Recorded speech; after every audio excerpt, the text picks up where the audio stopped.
Chapter 4. The Sea Chest. I lost no time, of course, in telling my mother all that I knew, and perhaps should have told her long before, and we saw ourselves at once in a difficult and dangerous position. Some of the man's money, if he had any, was certainly due to us, but it was not likely that our captain's shipmates, above all the two specimens seen by me, Black Dog and that blind beggar, would be inclined to give up their booty in payment of the dead man's debts. The captain's order to mount at once and ride for Dr. Livesey would have left my mother alone and unprotected, which was not to be thought of. Indeed, it seemed impossible for either of us to remain much longer in the house. The fall of coals in the kitchen grate, the very ticking of the clock, filled us with alarms. The neighborhood, to our ears, seemed haunted by approaching footsteps, and what seemed, between the dead body and of the captain on the parlor floor and the thought of the detestable blind beggar hovering near at hand and ready to return, there were moments when, as the saying goes, I jumped in my skin from terror.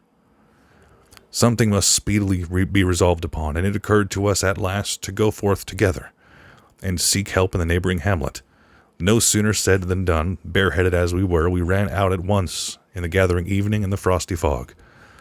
The hamlet lay not many 100 yards away, though out of view, on the other side of the next cove, and what greatly encouraged me, it was in opposite direction that whence the blind man had made his appearance and whither he had presumably returned.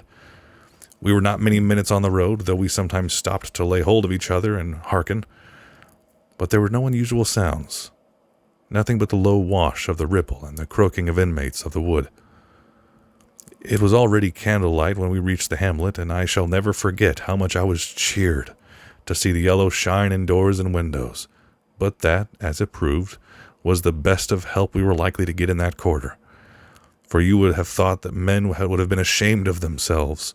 No soul would consent to return with us to the Admiral Benbow. The more we told of our troubles, the more man, woman, and child they clung to the shelter of their houses. The name of Captain Flint, though it was strange to me, was well known to some there and carried a great weight of terror.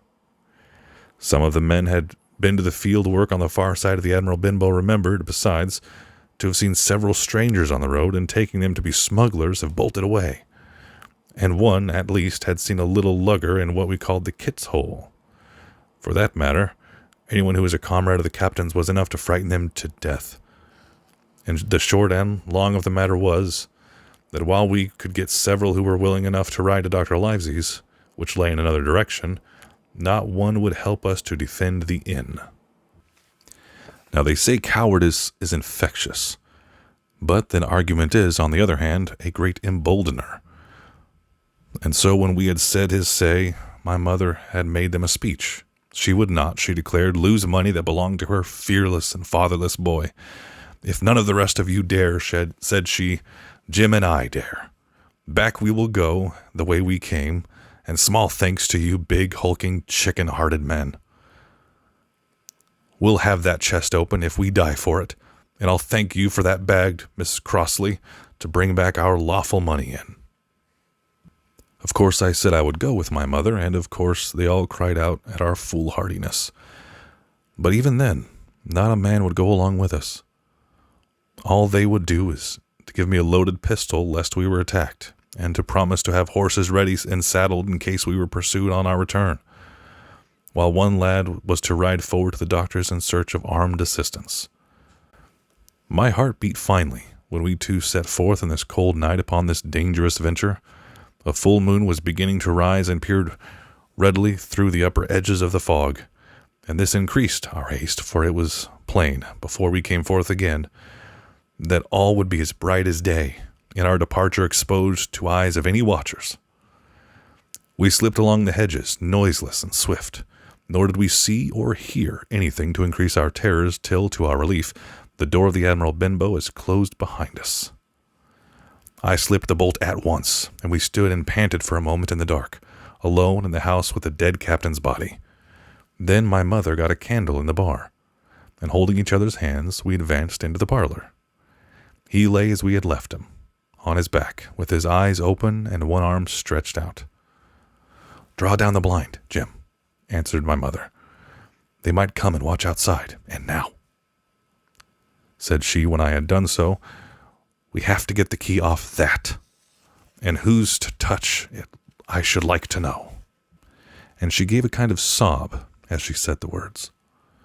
I went down on my knees at once, and the floor close to his hand where there was a little round of paper blackened on one side.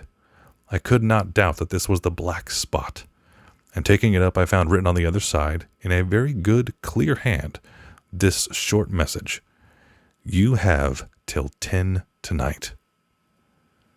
"He had till 10, Mother," said I. And just as I said it, our old clock began striking. The sudden noise startled us shockingly, but the news was good, for it was only 6. "Now, Jim," she said, "that key." I felt in his pockets, one after another. A few small coins, a thimble, and some thread and big needles. A piece of pigtail tobacco bitten all the way to the end. His gully with a crooked handle, a pocket compass, and a tinder box were all that they contained, and I began to despair. "Perhaps it's round his neck," suggested my mother. Overcoming a strong repugnance, I tore open his shirt at the neck, and there, sure enough, hanging on a bit of tarry string, which I cut with his own gully, we found the key.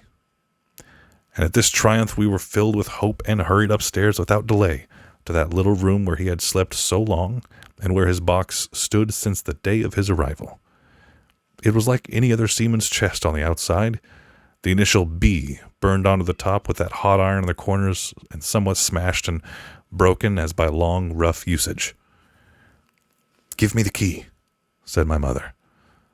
And though the lock was very stiff, she had turned it and thrown back the lid in a twinkling. A strong smell of tobacco and tar rose from the interior, but nothing was to be seen on the top except a suit of very good clothes, carefully brushed and folded. They had never been worn, my mother said.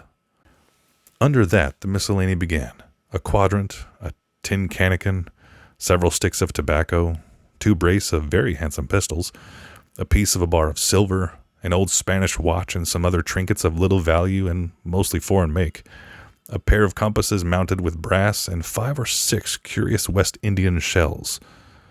I have often wondered since why he should have carried about these shells and with him in his wandering, guilty, and hunted life. In the meantime, we had found nothing of any value but the silver and the trinkets, and neither of these were in our way. Underneath there was an old boat cloak, whitened with the sea salt and many harbor bar.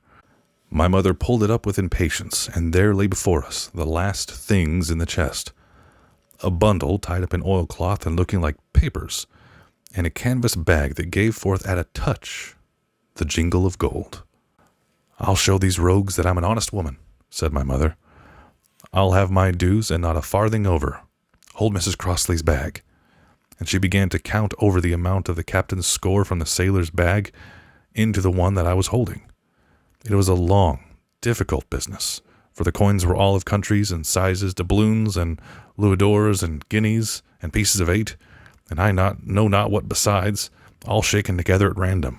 The guineas, too, were about the scarcest, and it was with these that only my mother knew how much to make her count. When we were about halfway through, I suddenly put my hand upon her arm, for I had heard in the silent frosty air a sound that brought my heart into my mouth: a tapping of the blind man's stick upon the frozen road. It drew nearer and nearer, while we sat holding our breath.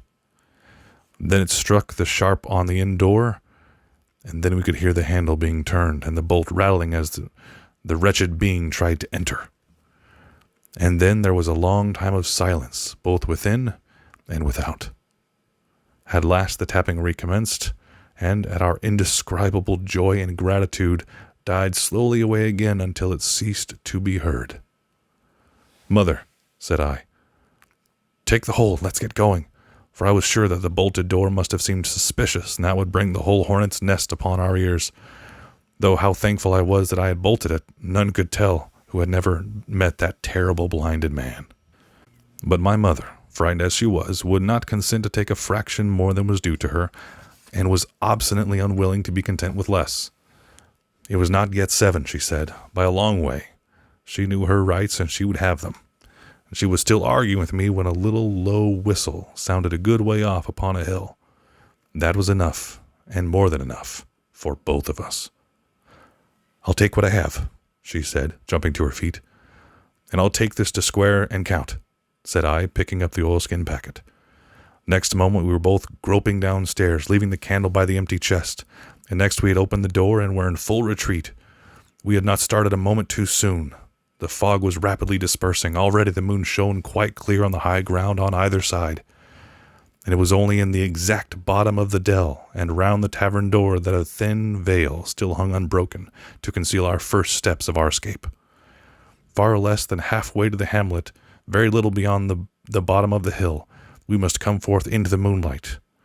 Nor was this all, for the sound of several footsteps running came already to our ears, and as we looked back in their direction, a light tossing to and fro and still rapidly advancing showed that one of the newcomers carried a lantern. "My dear," said my mother suddenly, "take the money and run on. I'm going to faint." This was certainly the end for both of us, I thought. How I cursed the cowardice of the neighbors, how I blamed my poor mother for her honesty and her greed, for her past foolhardiness and present weakness. We were just at a little bridge by good fortune, and I helped her, tottering as she was, to the edge of the bank, where, sure enough, she gave a sigh and fell on my shoulder. I do not know how I found the strength to do it all, and I am afraid it was roughly done, but I managed to drag her down to the bank and a little way under the arch. Farther I could not move her, nor the bridge was too low to let me do more than crawl below it. So there, we had to stay, my mother almost entirely exposed, and both of us within earshot of the inn.